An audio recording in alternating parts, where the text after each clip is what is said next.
Finally, there are many different martial arts practiced all over the world, but there's one which many consider to be based on the first ever fighting system, as Robert Verdanyan now reports. With many ways to settle scores between two men, this is one of the most brutal and probably the oldest. The martial art of pанкратиону, or pancration, translates from the Greek word meaning all powers, and it may be considered the first fighting system in history. It allows fighters to use not only their hands and legs, elbows and knees, but even their heads. Over 2,000 years ago it was introduced at the ancient Olympics, and it's now being revived. One of the first professional панкратиону competitions in Russia, the Golden Fist tournament, was held in Moscow last week.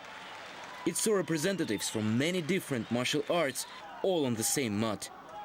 Some of them were making their debut in the sport, and it turned out to be a hard test of their skills and spirit. All mixed martial arts originally come from панкратиону, and it remains the toughest of them all. Plus, its modern rules aim to make the sport as eye-catching as possible. The amount of time fighters can spend on the ground is strictly limited, no longer than a minute. Moreover, if the fighters are not active while wrestling on the ground, the referee can make them get up and return to the stand-up position.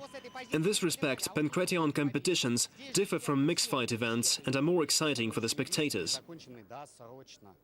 All the bouts on the night took the crowd's breath away, but there was one which was the most anticipated.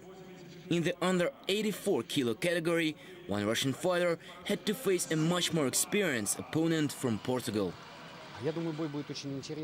I think it will be a very interesting fight, as both of them have their own advantages. Beslan Isaev is young and strong, plus he has plenty of drive and ambition, while Rafael Silva is experienced and very persistent. I'm sure this clash will be the culmination of our tournament.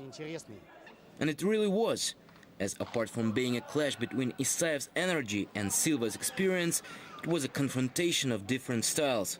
26-year-old Isaev is known as one of Russia's top hand-to-hand fighters, while the Portuguese jiu-jitsu wrestling master was looking to win the fight via submission. However, it was the Russian who dominated. At the end of the first round, Isaev was very close to knocking Silva out, but the courageous Portuguese held on. But the fight kept on the same course, and Isaev claimed victory by the unanimous decision of the judges and his own supporters as well. It was tough, very tough. He's very strong and powerful, so I had to give my all to overcome him. I feel exhausted. It seems this sport isn't just about winning and losing, as each of those who are brave-hearted enough to step in the панкратиону ring deserve some degree of fame. Robert Verdanyan, RT, Moscow. Brutal stuff. That is all the sport. We've got more for you later on, as usual. Next though, it's the weather.